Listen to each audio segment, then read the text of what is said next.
ایک گواہی دینے والے نے گواہی دیا کہ کرتا اگر پیچھے سے پھٹا ہے تو غلطی اس عورت کی، کرتا اگر سامنے سے پھٹا ہے تو حضرت یوسف علیہ السلام کی غلطی ہے۔ جب دیکھا گیا تو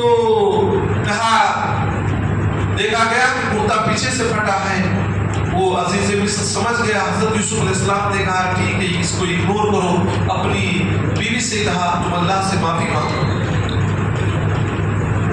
رفتہ رفتہ یہ بات مارکیٹ میں پھیل گئی، عورتوں کے اندر یہ بات چلی گئی۔ عورت کے اندر کوئی بات چلی جائے تو پھیلنے میں دیر نہیں لگتی، بہت جلدی سب گھروں کو بات پہنچ جاتی۔ یہ بات مصر میں بھی پھیل گئی، کہنے لگی سب عورتیں کہ کیسی عورت ہے جو اپنے یہاں ایک چھوٹا لڑکا جو جس کی پرورش کر رہی تھی، غلام کہہ سکتے ہیں، نوکر کہہ سکتے ہیں، اس پر فریفتہ اور دیوانہ ہو گئی ہے۔ اس نے کہا اس لیے ظاہر سی ماحول جب خراب ہو اس نے تمام عورتوں کو بلایا، اپنے گھر پہ دعوت دیا اور سب کو بٹھایا، سب کو سیب دیا، سب کے ہاتھ میں چھری دیا اور حضرت یوسف علیہ السلام کو آرڈر دیا کہ نکلو نکلو۔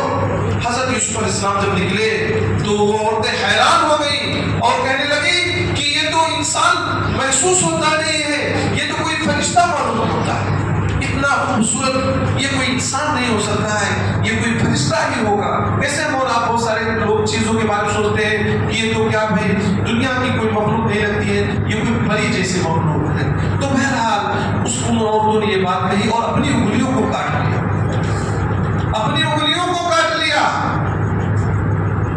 حضرت یوسف علیہ السلام کو لوگوں نے پھر اس عورت نے عورتوں کو بتلایا یہی وہ لڑکا ہے جس کے ساتھ میں نے غلط کام کرنے کا ارادہ کیا تھا۔